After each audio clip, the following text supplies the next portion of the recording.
So, good evening. My name is Kaisha Velasquez, and I'm doing this TikTok live. I do every Sunday at 7 p.m. Eastern Time. It's called Real Talk, and tonight I'm talking about mental health and how it affects the Black community. So, I'm gonna not gonna stay on too long tonight. It's probably gonna be around 20, 30 minutes, but I'm gonna share some information with you. So thank you for joining. And last year, I also did a live on Facebook, and now it's on my YouTube channel about the effects of of mental health on the Black community. Specifically, I focused a lot on Black men. But tonight, I'm just going to focus on mental health in general um, and some statistics I'm going to share with you on from the American Psychiatric Association and from Columbia University and Harvard University and NAMI and the Mental Health Association, just to share information about the effects that Black people and people of color experience with mental health and the issues that exist in society. I'm not going to go too deeply into a lot of the history because last year I feel like I spent a lot of time on the history. So now I just want to talk about possibly symptoms and solutions on how we can change and have a positive impact on mental health in the Black community. So, first, I want to open with a couple of quotes, a few different people that made some quotes that are relevant to mental health. Um, and so the first is no visible symptoms, no runny nose, just a head full of darkness. No fever or rash, no fractures or sprains, just a longing for something unable to explain. And that is a description of feelings of depression and feelings of anxiety, which I will get into a little bit in a few moments too, to describe kind of the symptoms and some of the things that people deal with. Another quote by Michelle Obama is about mental health specifically in the Black community. She said, sadly, too often the stigma around mental health prevents people who need help from seeking it. But that simply doesn't make any sense. Whether an illness affects your heart, your arm, or your brain, it's still an illness, and there shouldn't be any distinction. We should make it clear that getting help isn't a sign of weakness, it's a sign of strength, and we should ensure that people can get the treatment they need. Um, and what's important to understand is that sometimes we battle things in private. And as a culture, we've always been taught that we don't share our personal problems or our family issues with outsiders. And that's fine. For a long time, I mean, I grew up thinking that you should never talk to strangers about your problems in your family. So I was against mental health and receiving therapy, even for myself. But as I grew older and realized that how much help I needed myself personally, I wanted to become a part of the solution and not continue the path of stigmatizing mental health and making it seem like you were weak if you received treatment. So I actually became a licensed therapist, and now I actually help all individuals in a different way. So there are a couple of more people that I want to mention that have taken upon themselves, because they're celebrities and important people in the world, to talk about mental health and how important it is. And one is The Rock, and we all know who The Rock is. He said, I found that with depression, one of the most important things you could realize is that you're not alone. You're not the first to go through it, and you're not going to be the last to go through it. So if someone like The Rock is talking about depression and the importance of seeking mental health support, I mean, that's a big deal. Another is Lizzo, who obviously we all know who that is too. I finally realized that owning up to your vulnerabilities is a form of strength, and making the choice to go to therapy is a form of strength. It's not a form of weakness, truthfully. The reality is that depression, anxiety, panic attacks, post traumatic stress disorder, are not signs of weakness. Is just that our experiences throughout life or what we're exposed to impact us in a way where these things are formed. Our brain is wired in a way where we respond to things differently. Why some people are more emotional and some people don't show any emotions. Why some people are so anxious about everything and worried all the time, or why some people prefer to be isolated and not hang out and not spend time with friends and family, socialize. But instead of thinking about those things as a sign of weakness, how you need to think about it is that there's signs that you're trying to remain strong for too long. What I mean by that is that a lot of times we try to fight against our own emotions and feelings and thought process, but those things are a part of who we are. And the first step in really gaining control over those things, our thoughts, our feelings, our emotions, is accepting how we each think and how we feel. So the biggest part of this is removing that stigma that getting help from someone is weak, because that is not the case. Even the word stigma in itself, the definition is it's a mark of disgrace as one's reputation.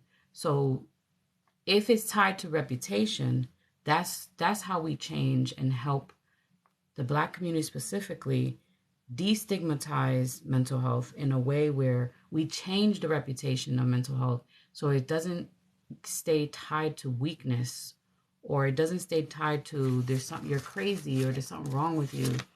You tell someone in your family, I'm so overwhelmed, I keep having these panic attacks or anxiety attacks, my palms get sweaty. This is an example I'm describing. And immediately you say, I think I have anxiety.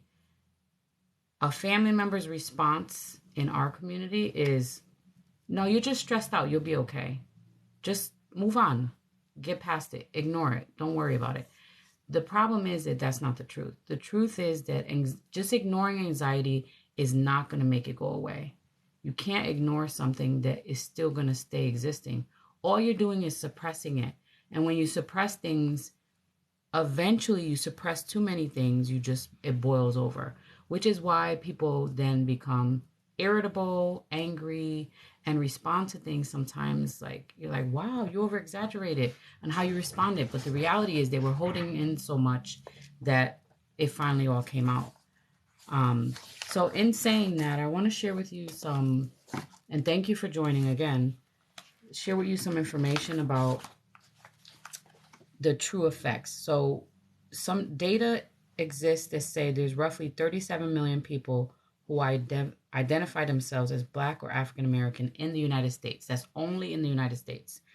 So there have been a lot of people throughout history who have been trailblazers, pioneers, innovators, who have really tried to have a positive influence and in the Black community, specifically to end some of the social justice, racial justice, economic justice issues that exist. One issue that still exists that still needs to be addressed is something that they call medical racism. And that is the inequality that exists with people of color, specifically Black individuals, that don't receive quality of care, both, and that includes medical and mental health. So that is one area that still needs to be addressed. But there have been many pioneers, as I said, throughout the years to really fight for equal rights to access healthcare, to access of housing, access justice, just basic justice, access quality education. And so these are some of the things that they face, and amongst that, all those issues between social justice, racial justice, economic justice, educational equality, all those things still remain, even though there's been efforts throughout history. As we know, slavery existed. racism still exists, and and all of that has impacted our mental health, Black people's mental health, and therefore causes a mental health disparity where there is not enough people in the Black community who are have access to mental health, quality mental health, really. So there's obviously increased anxiety, there's increased depression in the Black community, there's a lot of psychological effects that exist due to the experiences of things like racial profiling or the school to prison pipeline, where if you're a Black or brown student in school, it's more likely that you're going to have a negative consequence and even possibly get arrested for behaviors that are normal adolescent behaviors and developmentally appropriate. So the problem is that there exists these symptoms, these experiences that cause anxiety, PTSD, depression in the Black community. And then there's the stigma. And then there's the lack of access. And then there's so the systematic barriers that exist. And so the one thing that we can focus on is like, so how do you know somebody has depression or anxiety? Well, there's truthfully, the biggest way is observe and pay attention to their behavior and how they handle things and how they respond to you. Like, so I'll talk about depression. Some symptoms of clinical depression are, a persistent sadness. So being sad, you see somebody and they're sad all the time. Their mood is low. And sadness doesn't mean they're crying all the time, but just their mood is low. They're not motivated to do things. They don't want to engage in social activities or family functions. They feel like crying, excessive crying is a part of it, but crying outbursts is another.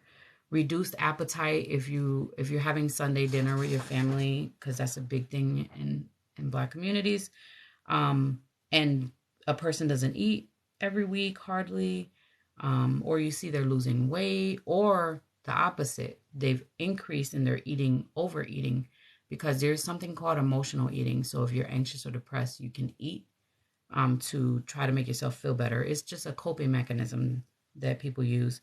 Or if you see they've gained a lot of weight, people don't realize that weight gain and weight loss is tied to emotions too, because of the fact that when we're emotional, we respond in a way where we need to feel better. So we either turn to food or turn to risky behaviors like smoking, drinking, doing drugs, partying all the time, fighting, arguing. I mean, there's many unhealthy. Gambling is another one. So those are coping mechanisms I'm talking about. So the other symptoms of depression is persistent physical symptoms like headaches, chronic pain, irritability, restlessness, inability to sleep, like insomnia. That could also be a part of it. There are physical, what we call somatic complaints, physical symptoms that actually exist with depression. So it could be stomach pain is the biggest, like somebody who is always complaining about stomach pain. It could be because they're dealing with depression, or it could be a medical issue that's digestive. But decreased energy, like I mentioned before, lack of motivation, fatigue, feeling slowed down, feelings of guilt, worthlessness, helplessness, hopelessness, pessimism, which is constantly talking negative. The other thing is that a person could also not have any goals for themselves. They have no idea what they want to do. They have no interest or pleasure in any activities. including things that they used to really enjoy doing. If you watch your friends or family and notice that they don't want to do, like maybe their movies was their favorite thing to do, and then all of a sudden they don't want to do that anymore, that's another example of loss of interest. Difficulty concentrating, remembering things like forgetfulness, believe it or not, is tied to depression, but not on a standalone. Remember, these are symptoms, but they have to be combined together. They have to have multiple symptoms in order to be diagnosed with depression. And there is a process that has to be done. So I also don't want you to be self-diagnosing or diagnosing family members and friends. I'm just giving you examples of symptoms. If you truly want to find out, you should encourage them to seek an evaluation by a professional, a licensed professional, and they can be diagnosed appropriately.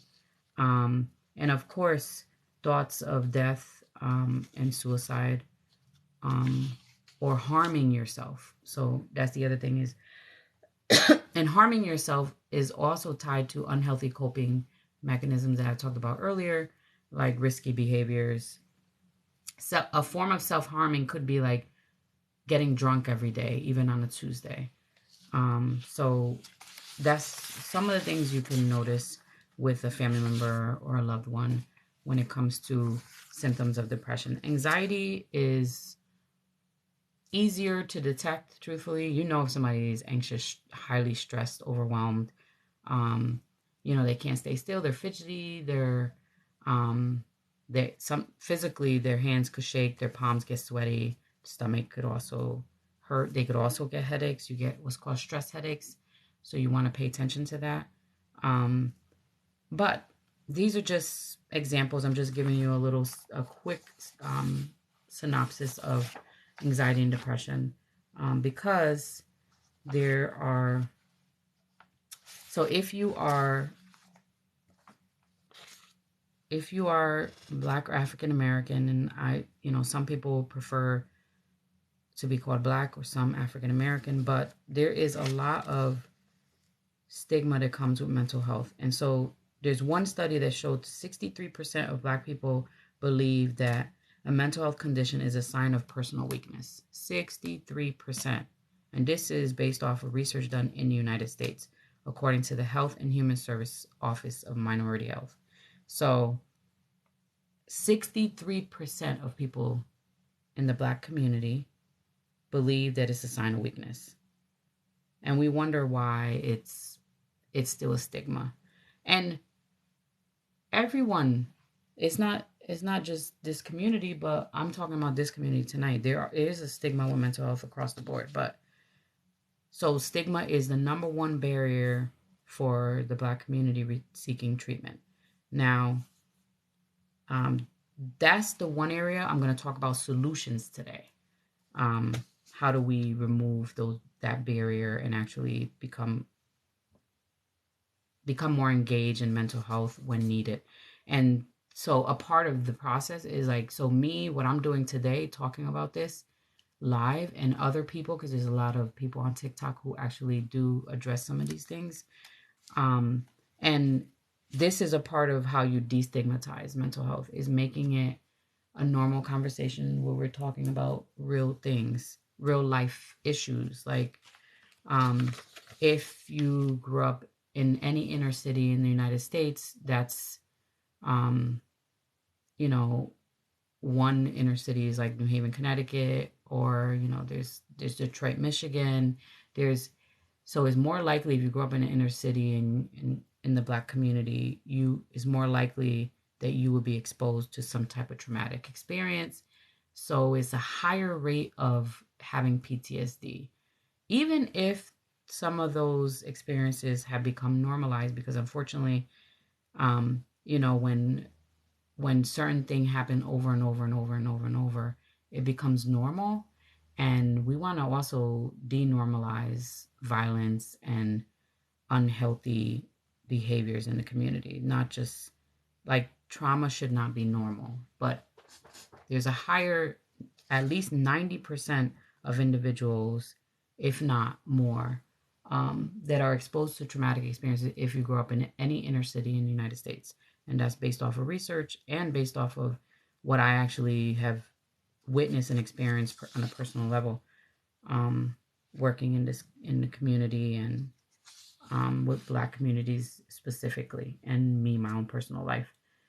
The problem is that 1 in 3 individuals, Black adults who need mental health care, only 1 in 3 receive it. Now, that's according to the people and that they actually surveyed and researched, the American Psychiatric Association. So we're talking about 1 in 3 based off of people they spoke to. So I believe that it's higher than that based off of real life, because not everybody is that forward and say, yes, I have anxiety, I have depression. Not everybody also participates in these research studies. So the data is not as accurate, and especially in our communities, like how many of us actually fill out the census surveys every year? I mean, I just did it for the first time last year, but prior to that, I never really filled it out. I'm being honest because I think this is real talk, and I want to always bring honesty and truth and rawness to these conversations. Um, but so there is missing information, basically. So another barrier to Black communities receiving mental health care is obviously the socioeconomic factor. So it costs money to receive mental health services, and you have to have health insurance. And then, depending on the type of health insurance you have, gives you access to only certain types of care.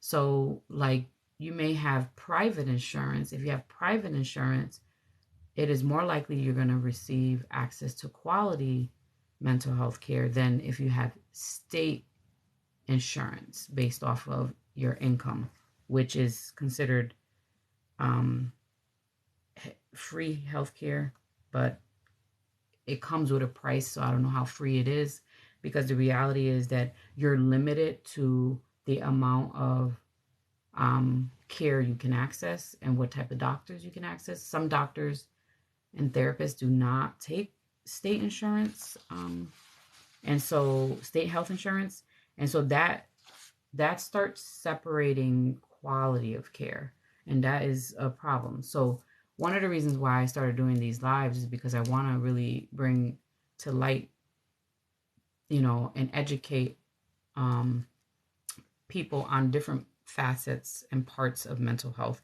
and how to treat it and feel better.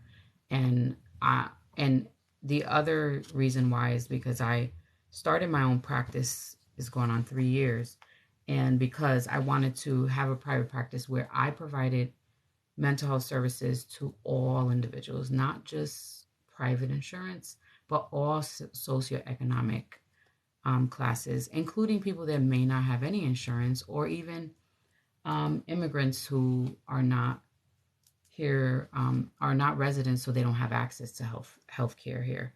So I think that that's an issue that still needs to be addressed. That's a health issue. That's a public health issue. Having access to quality care and quality health insurance.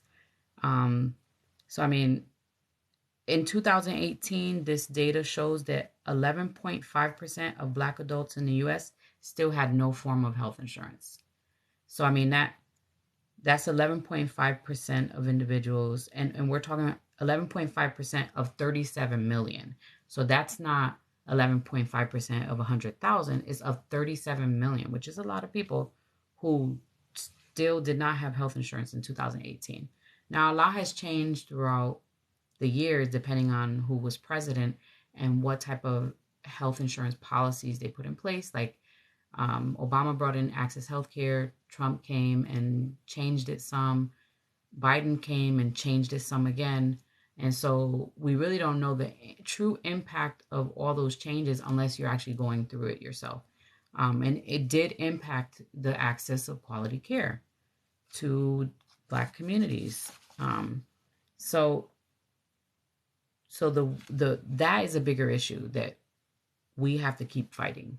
And as a provider myself, as a mental health provider, I think it's part of our responsibility to make sure that we try to help remove some of those barriers to access, because economically can't afford it.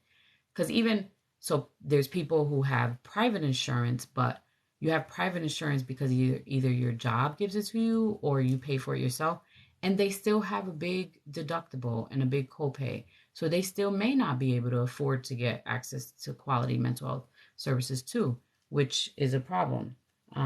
So as a mental health provider, is our responsibility too to make sure that it is affordable for them to be able to access us.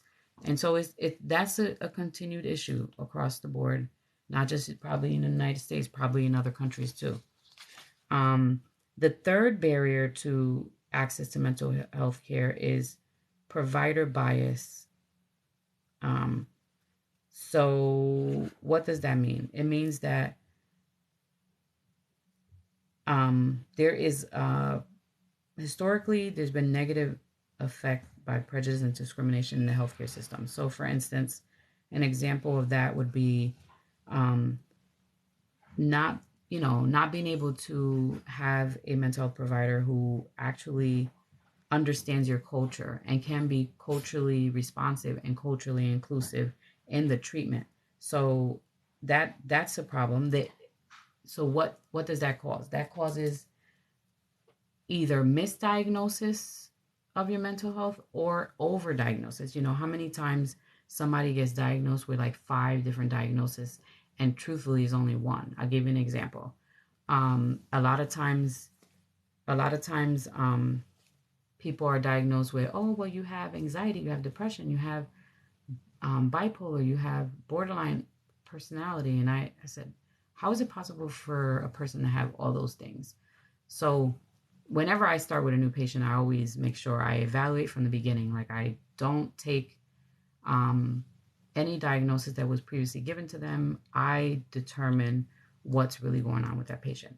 And my experience has been that with those individuals that are overdiagnosed or misdiagnosed, it's really based off of the person who was diagnosing them not taking into consideration the cultural experiences that person has had. And a lot of the times, the truth is that they actually had PTSD and not all those other diagnoses. They've had a lot of traumatic experiences, and the way that their emotions and moods come up is based off of how they're responding to the things they experience. So that's one of the things that occurs in accessing mental health care and as a barrier. So misdiagnosis or overdiagnosis. And so what happens then? Well, then people don't want to go to therapy. They don't want to seek mental health treatment. If they've already been misdiagnosed or overdiagnosed and they try to seek treatment, now there's a trust issue. Now they don't really feel like they're being treated with quality of care. So it's unfortunate, but it's definitely an issue that exists. And the only thing, I mean, there are regulated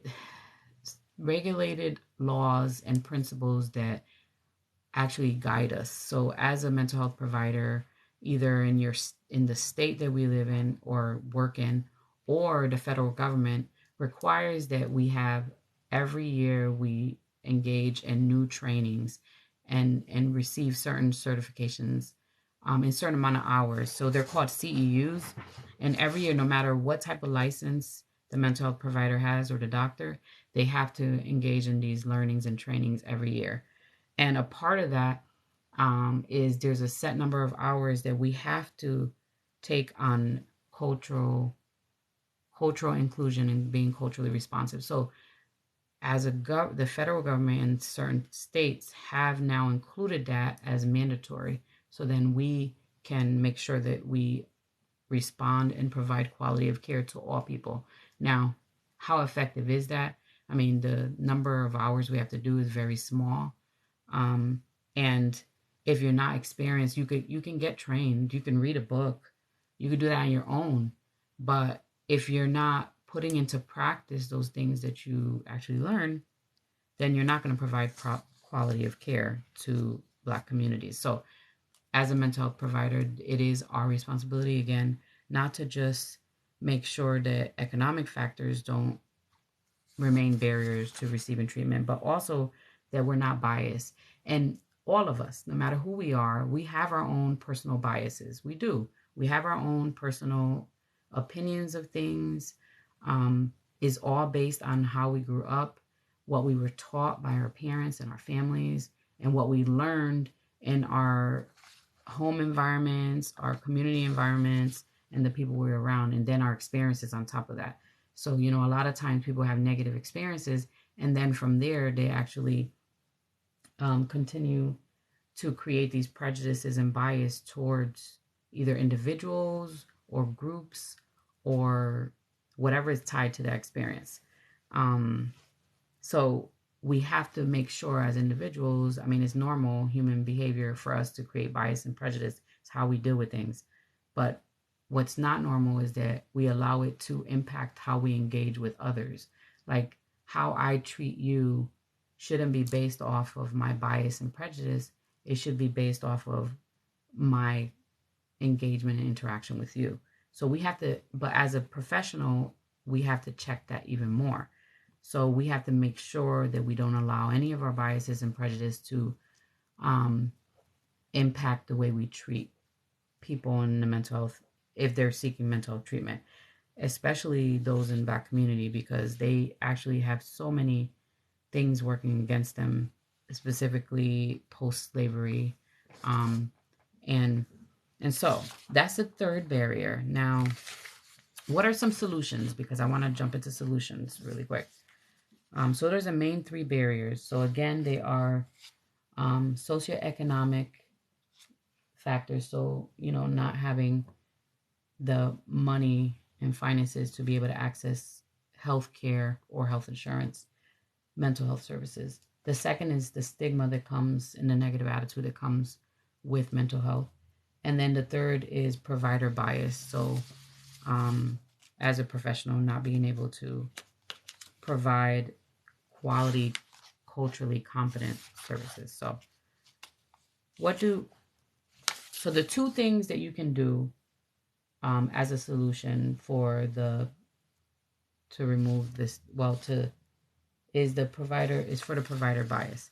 So number one is choose the right therapist.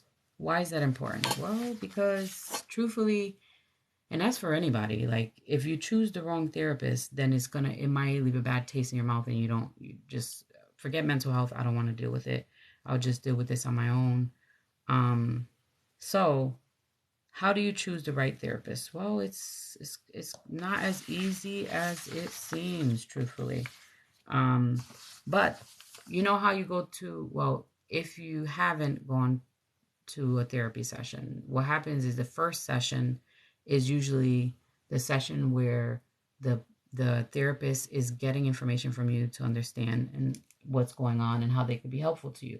But what people don't realize is that first session should also be you as a patient evaluating the therapist, like you're doing an interview. Like you should be asking questions to the therapist, make sure it's a good fit. And a good fit means, is the person, there's different styles of therapists. So like I consider myself an integrated therapist, meaning that I use different types of therapy styles in my therapy session. So it could be a mix of things for me. But there are some therapists that focus on a specific therapy style, like what's called CBT, cognitive behavior therapy, which helps you identify your thoughts and how those thoughts cause feelings and behaviors, and how do you change those thoughts. So I'm simplifying what CBT is. It's more deeper than that, but that's a summary of it. Then there's someone who might be like a talk therapist who just sits and asks you how you're feeling and lets you talk through the whole session. But really, and 50% of therapy is venting and talking, and that does help you feel better. That's only 50%. The other 50% is really helping you change your thoughts and feelings and behaviors and make decisions for yourself, or treating directly the depression and anxiety that you might be feeling. So choosing the right therapist in that first session, really interviewing, or even before that first session, doing your research and looking up the person, looking at what style of therapy they provide, how long they've been a therapist, what are their expertise areas, if there's a lot of profiles that exist online that you can actually Google a person and pull up their information and see if they've had any reviews, because we get rated by patients and stuff like that. If they have a website, going on their website and seeing what they're talking about, how is their thought process, the therapist. So you have to make sure that you do your research beforehand, ask questions beforehand, even before you make the first appointment, ask questions on the phone. I personally went to a therapist one time that I only went that one time because it was not a good fit. And I actually talked to her over the phone and interviewed her, and I thought it would be a good fit, but it wasn't. So after that first time, I didn't go back. So know that you need to know what you need. And if you don't know what you need, that's okay too. But you know who you are and what's comfortable for you and what's not comfortable for you. And if that person can provide that for you. For instance, if you have trust issues and you go to therapy, the therapist is supposed to earn your trust. So it's not supposed to be that you go and just start talking about all your personal stuff and vulnerability and things you've been through and just dump it. It's great if you can do that, but if you can't, it's okay too. So the therapy is different for everyone. Mental health services is different for everyone. It's a process. And so you have to find the right match for you. So that's one way that the barrier to mental health treatment for Black people in the Black community actually can be addressed, is choosing the right therapist.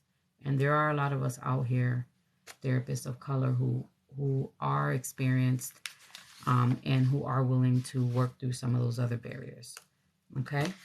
Another way is to make sure that, so you ask the provider questions about treatment approach and all that stuff. Okay. Another way is seek attention from someone who is aware and affirming of your identities and your cultural background. So meaning if you are LGBTQ, make sure that you choose a therapist who is experienced with LGBTQ community. If you're a man, obviously you want, it doesn't really matter if the mental health provider is a male or female, as long as they are aware of men's issues and can address those things. Actually, sometimes it turns out better if you have the opposite gender. But if you have a specific, some people will search by race and gender and also like identity, but all of that you should be able to find on people's websites or their profiles. And there's profiles nationally, like Psychology Today, or there's BetterHelp. There's I'm trying to think. There's other ones out there that give you access to people's information. And the third tip is be mindful that some providers do not use methods that involve a cultural treatment framework. So ensure your provider is culturally responsible and respectful of your needs and how to infuse those beliefs into treatment. How do you do that? Well, I'm going to tell you, honesty is the best way. Having a conversation with the provider. So can a mental health provider who is not culturally aware of Black community or some of the experiences and issues that have occurred throughout history, can they still provide quality care? I would say the only way they can is if they're open-minded and non-judgmental. And we're supposed to be, truthfully. That's in our training.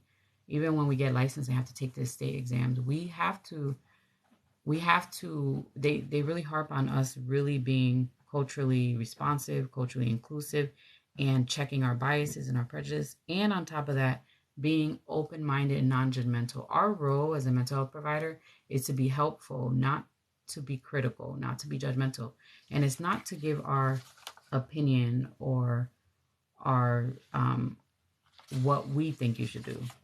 You know, that's not our role at all. So I think that those are three major tips that you can utilize in order to really look at how do you receive a therapist or seek and get a therapist, that a mental health provider that can actually understand the culture um, and respond accordingly.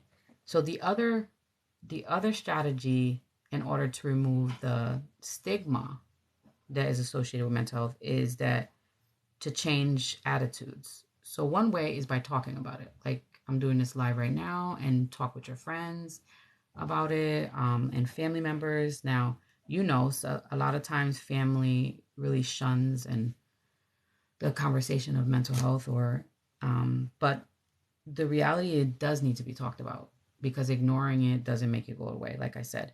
So changing people's attitudes is really the most important thing towards the stigma and destigmatizing it. So there's three major ways. One is bring awareness to the use of stigmatizing language around mental illness. So like if somebody jokes about it and says, "You're just stressed out, you're not anxious." No, I'm anxious. Like, correct people when they say things that minimizes people's mental health or minimizes the way somebody feels or what they're going through. That's one way, is correct people. The second is really educate people about the unique challenges of mental health, and in the Black community specifically. Talking to them about it, sharing things with them. One thing that I do with my patients is that when they're ready, I actually have them bring their family member or friend or support person into a therapy session, so they can get to understand how they could be more helpful, or how they could reduce some of the things or stop doing some of the things that they're doing that's causing them to have more depression or anxiety. So, I mean, that's another way. The third is become aware of your own attitudes and beliefs towards the Black community, and in order to reduce the bias and negative assumptions that exist. I mean, that is another way that you destigmatize and change people's attitudes towards mental health.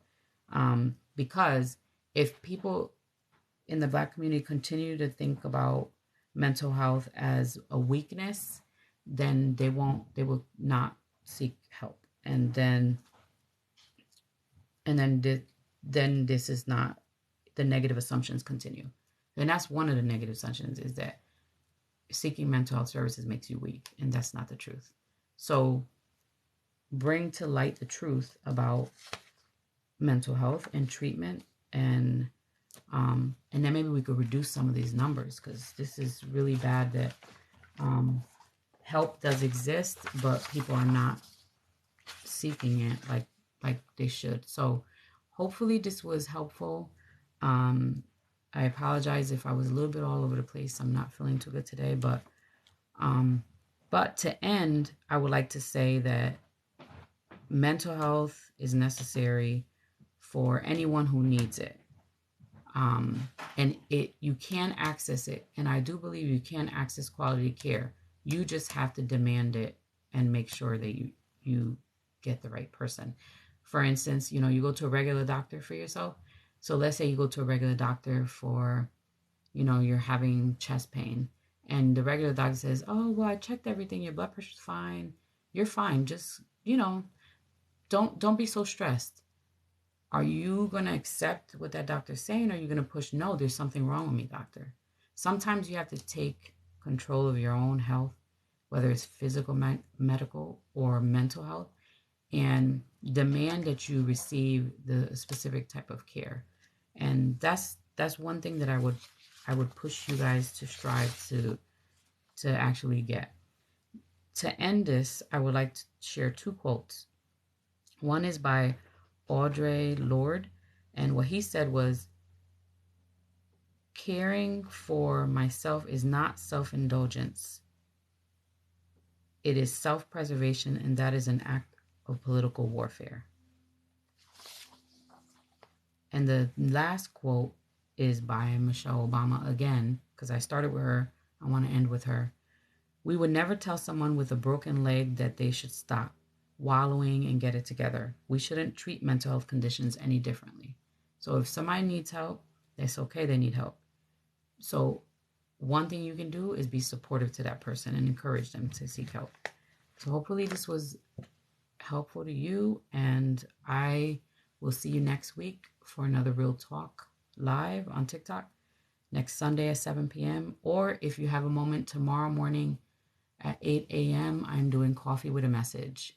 So remember, it's Eastern time. So thank you and have a good night.